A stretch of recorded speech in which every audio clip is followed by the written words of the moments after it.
미국의 마두로 베네수엘라 대통령 축출은 새벽 시간 전격적으로 이루어져 국제사회를 놀라게 했습니다. 트럼프 행정부는 이미 수개월 전부터 이 기습 작전을 준비했다고 밝혔는데요. 트럼프 대통령이 마두로 정권 타도를 강행한 이유는 무엇일까요? 보도에 장효인 기자입니다. 미국의 마두로 대통령 체포 작전은 치밀했습니다. 몇 달간 마두로의 동선과 위치, 식사 등 일거수일투족을 파악했고 안전가옥을 복제한 모형으로 예행 연습을 했습니다. In early December, our force was set pending a series of aligned events. Key was choosing the right day to minimize the potential for civilian harm and maximize the element of surprise and minimize the harm to the indicted personnel so as 이번 사태는 30년 가까이 이어온 악연이 폭발한 결과란 분석이 나옵니다. 세계 최대 석유 매장량을 보유한 베네수엘라는 20세기 중후반을 거치며 반미 전선 깃발을 높이 찍혀들었는데 2013년 마두로가 정권을 이어받은 뒤 관계가 빠르게 악화했습니다. 트럼프 대통령은 베네수엘라산 원유를 실은 유조선을 납포하는 등 서서히 마두로의 돈줄을 옥죄다 최후의 수를 던지며 과거 미국이 이룩한 석유 산업을 되찾겠다고 선언했습니다. Our very large United States oil companies, the biggest anywhere in the world, go in, spend billions of dollars, fix the badly broken infrastructure, the oil infrastructure, and start making money for the country. 중남미의 대표적 반미 좌파 국가인 베네수엘라의 현 정권을 무너뜨림으로써 중국의 영향력 확대에 대항하고 미국의 서반구 영향력을 강화하려는 돈로주의 신호탄이란 평가도 있습니다. 일각에선 집권 2년 차를 맞아 성범죄자 앱스타인 논란과 저조한 지지율 등으로 골머리를 앓고 있던 트럼프 대통령이 11월 중간 선거를 앞두고 극단적인 형태로 국면 전환을 시도했다는 해석도 나옵니다. 다만 국제사회의 반발이 만만치 않은 상황에서 베네수엘라가 맞대응에 나서거나 트럼프 대통령의 핵심 지지층 반발이 커질 경우 자국 내 여론 악화에 직면할 가능성도 배제할 수 없습니다. 연합뉴스 TV 장효인입니다. 네, 앞서 전해드린 것처럼 미국이 군사작전을 통해 베네수엘라 철권 통치자 마두로 대통령을 체포해 미국으로 압송했습니다. 관련한 파장이 국제사회 전체로 퍼지고 있는데요. 북한은 어떤 메시지로 받아들일지도 주목됩니다. 스튜디오에서 반길주 국립외교원 교수와 함께 이야기 나눠보겠습니다. 어서 오십시오. 안녕하세요. 예, 안녕하십니까.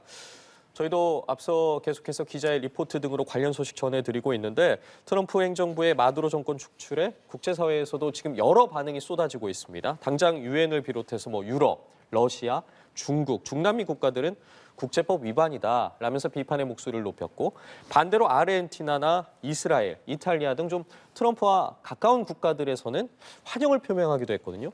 우리로서는 지금 이번 사태 어떻게 좀 받아들여야 되는 겁니까? 어떤 의미일까요? 우선 지금의 상황은 전후 나름대로 안착돼서 80여 년간 가동되던 국제 정치 공식이 바뀌고 있다는 것을 주시해야 될 시점이라고 봅니다. 예. 이게 이제 사실은 미국의 군사작전이 전후 국제 질서 공식에 대입해서 판단해 보면 국제법 논란의 중심에 설 수밖에 없는 것이거든요.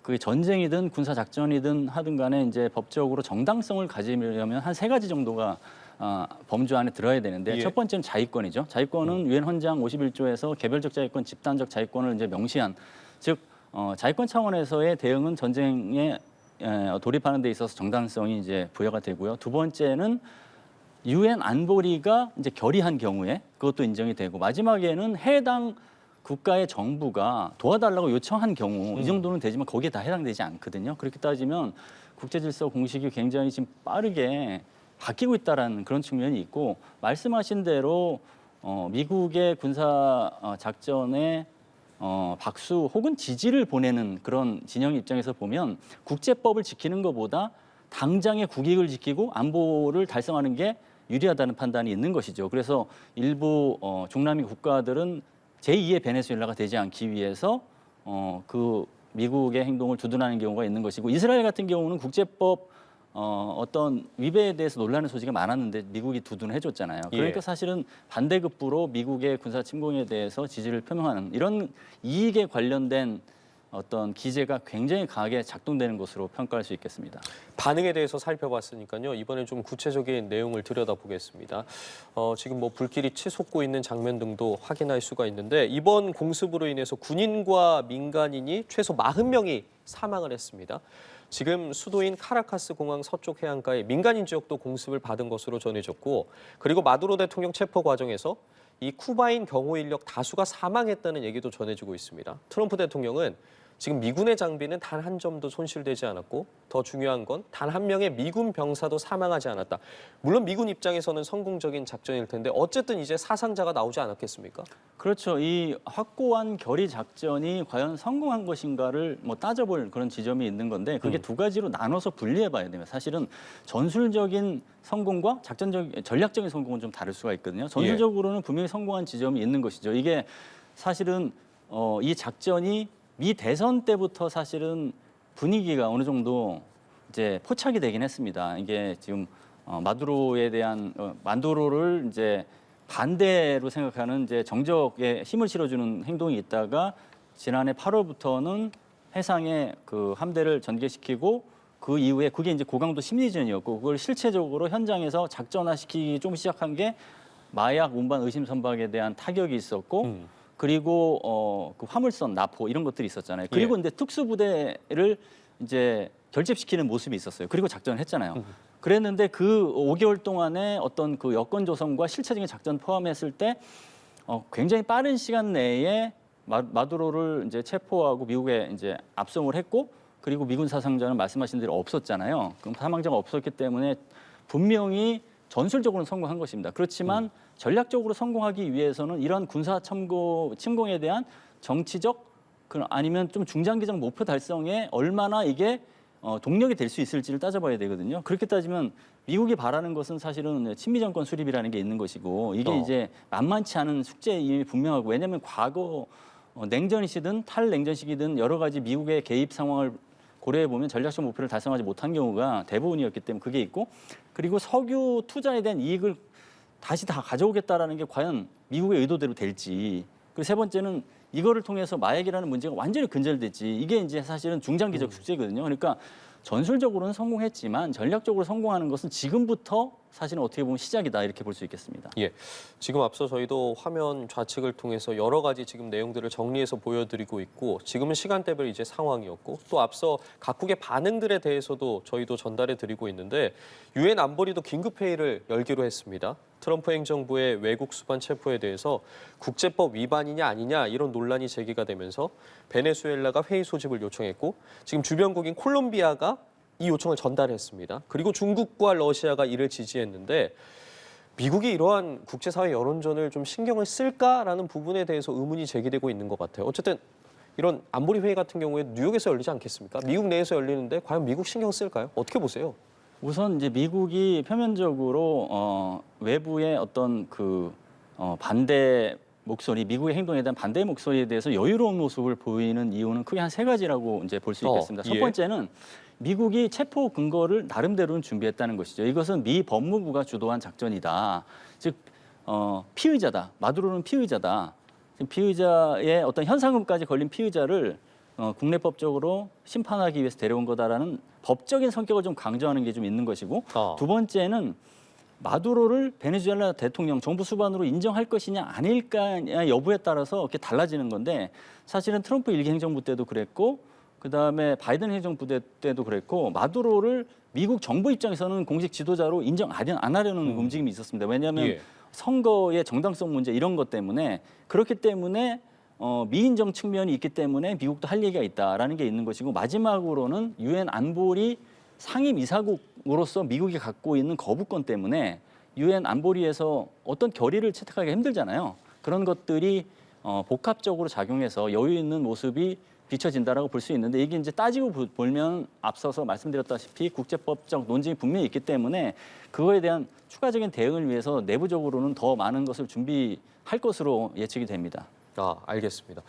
자, 그리고 그렇다면 이 상황에서 지금 체포돼서 미국으로 압송된 마두로 대통령 부부 앞으로 좀 어떻게 되는지도 궁금합니다. 저희도 지금 보시는 영상입니다. 이제 마두로 대통령의 모습인데 이 구치소 수감 전에 미 연방 마약 단속국 사무실로 이제 들어가고 있는 모습인데 이 자리에서 마두로 대통령의 해피 뉴 이어, 뭐 굿나잇이다. 이렇게 말하는 좀 여유로운 모습을 보였다고요. 지금 보시는 모습입니다. 마두로 대통령 체포 당시에는 상당히 긴박했던 장면을 저희가 유추할 수 있었던 게 트레이닝복 차림을 입고 있었고 지금 이제 걸어 나오고 있는 모습인데 이 자리에서 전해드린 것처럼 뭐 해피 뉴 이어다, 굿나잇이다라고 말하면서 비교적 여유로운 모습을 보였다라고도 전해지고 있는데 이 부분에 대해서는 좀 어떻게 해석을 해봐야겠습니까? 당장 다음 주에 이제 맨해튼 연방법원 재판이 진행되지 않겠습니까?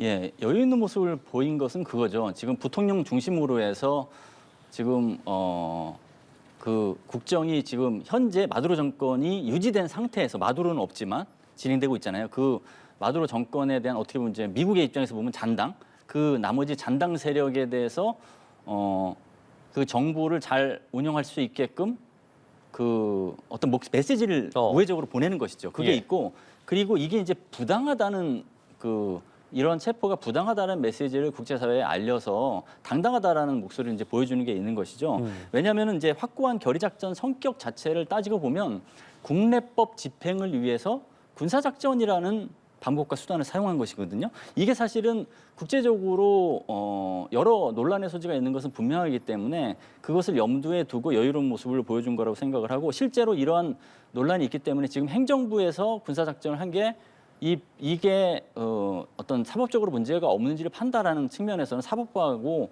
의견 일치가 안 될 가능성이 분명히 있는 것이거든요. 그래서 연방법원에서는 이제 심리를 하겠지만 타국 정상을 미국으로 데려와서 미국의 법에 따라서 심판하는 게 맞는지 그 정당성 여부부터 따질 가능성이 높습니다. 그렇게 따지면 만만치 않은 내부적인 어떤 사법 절차가 진행될 것으로 보입니다. 근데 궁금한 게요. 이 영상이 지금 미국 백악관에서 공개를 한 거지 않겠습니까? 뭐 좋은 밤이다, 새해 복 많이 받아라 이 영상인데 미국 입장에서 어쨌든 이 영상을 공개할 때 가진 의도도 또 있지 않겠습니까? 좀 어떻게 바라봐야겠습니까? 그건 일단 상대방 지도자가 이제 더 이상 역할을 못한다, 실격됐다라는 것을 명확히 보여주는 것이죠. 그리고 이제 망신주기라는 그런 게 좀 있습니다. 원래 상대방 국가에게 외교전을 할 때 망신주기를 통해서 그 입지와 영향력을 완전히 쇠퇴시키는 그런 게 있거든요. 그런 것을 노린 거라고 볼 수 있겠고 그 얘기는 뭐냐면 마두로 정권의 잔당들이 그런 역할을 하면 못하도록 단속하는 조치도 있습니다. 그 얘기는 부통령 포함해서 나머지 마두로 정권의 그 내각 포함해서 지도자들이 마두로처럼 미국에 어떤 따르지 않으면 똑같은 신세가 될 수 있다라고 함으로써 아하. 사실 야권이 지금의 어떤 과도기 상황에서 정권을 가져갈 수 있도록 도와주는 우회적으로 도와주기도 하고 그다음에 현재의 마두로 정권의 잔당에 대해서 어떤 확실한 실각을 유도하는 그런 메시지가 저 영상에 담겨 있다고 봅니다. 말씀해 주신 것처럼 그렇기 때문에 이제 베네수엘라 내부의 혼란이 어떻게 좀 수습될지 관심이 쏠리는데 언급해 주신 부통령 같은 경우에 통치권 수행을 맡을 걸로 보이는데 지금 부통령 같은 경우에도 우리 유일한 대통령은 마두로다라고 밝히지 않았겠습니까? 그 부분에 대한 수습이라고 해야 될까요? 앞으로 좀 내부 상황은 어떻게 흘러갈 거라고 보세요? 지금 부통령에 대한 입장이 좀 다른 것 같아요. 미국에서 생각하는 거하고 예. 부통령이 이제 마두로를 여전히 대통령으로 생각한다는 거하고 다르게 미국에서는 부통령한테 미국의 어떤 그 공조하겠다라는 식으로 동조를 하고 여러 가지 지지를 하겠다는 식의 메시지를 했다고 하는데 지금 그게 시점에 따라 달라질 거라고 봅니다. 1시간 전하고 뭐 하루 전하고 다를 그런 상황이기 때문에 그렇죠. 예. 그게 아주 그냥 그 시간 단위로 달라질 수 있는 입장이라고 볼 수 있고요. 다만 이 상황에서 야권이 지금 그 전국을 안정시키기 위한 역할을 하려면 사실은 야권이 분열되면 안 되는 것이죠. 그 야권이 여러 목소리를 내게 되면 현재 잔당이 목소리를 낼 수 있기 때문에 그러한 내부적인 정치 주도권 싸움이 굉장히 치열할 것이라고 보고요. 그러기 위해서는 야권 지도자가 대표적인 지도자가 마차도하고 곤잘레스가 있잖아요. 그 마차도하고 곤잘레스가 워낙 이제 연대를 해왔는데 이번 기회를 얼마나 더 연대할 것인지 이것도 관전 포인트라고 볼 수 있고 그리고 야권이 결집을 했을 때 그 결집을 하는 그런 그 기간, 지속성이 얼마나 가능할지 또 정치와 그 어떤 권력의 특성상 결집을 했다가 본인이 먼저 이제 사실은 나서서 정권을 가져가기 위해서 분열할 수도 있거든요. 예. 그런 것들까지 이제 굉장히 빠르게 진행될 것이라고 봅니다. 상황이 굉장히 긴박하게 돌아가고 있기 때문에 어떤 상황들이 펼쳐질지에 대해서도 지켜봐야 할 것 같은데 트럼프 대통령은 베네수엘라가 잘하면 주둔하지 않겠다라고 말하긴 했지만 이렇게 되니까 시선이 이제 과거를 좀 되짚어보게 됩니다. 과거에 어쨌든 큰 대가를 치른 중동에서의 전철을 다시 밟을 수도 있지 않을까라는 부분도 계속해서 이야기가 나오고 있고 당장 트럼프 대통령 같은 경우에 어쨌든 친미 성향의 새 정부를 출범시키는 것 그리고 미국의 석유 기업의 이익을 지키겠다는 것 이런 목적을 가지고 있을 것으로 보이는데 이런 의도가 좀 달성이 될 수 있다고 보십니까? 맞습니다. 이번 그 확고한 결의 작전의 그 목표는 세 가지로 일단 나누어 볼 수 있는데요. 전략적 목표로는 서반구에서 세력권을 미국이 장악하겠다. 그게 이제 있는 것이고, 예. 두 번째는 경제적인 어떤 목표로서 석유 인프라를 이제 장악하겠다. 세 번째는 국경 안전 측면에서의 목표로 마약을 이제 차단하겠다. 마약 유입을 차단하겠다. 이런 것들이 이제 결국은 군사 작전의 배경이라고 볼 수 있는데. 그런데 이 목표를 달성하기 위해서 베네수엘라의 중장기 주둔, 미군 주둔이 가능할 수도 있다는 것을 시사한 거에 대해서는 메가 진영 내에서도 사실은 다른 목소리가 나오고 있어요. 그러면은 말씀하신 대로 과거에 그 반면교사로 삼아야 될 잘못된 어떤 그 사례를 그대로 또 전철을 밟는 게 아닐까. 그게 이제 대표적으로 2003년 이라크 침공. 이라크 침공 때 빠르게 군사작전을 성공했지만 전략적인 실패를 했죠. 20년 이상 사실은 대게릴라 작전하고 안정화 작전을 하면서 시달렸잖아요. 그게 있었고 그뿐만 아니라 중남미에서 1823년 멀로주의가 가동된 이후에 수많은 개입을 해왔어요.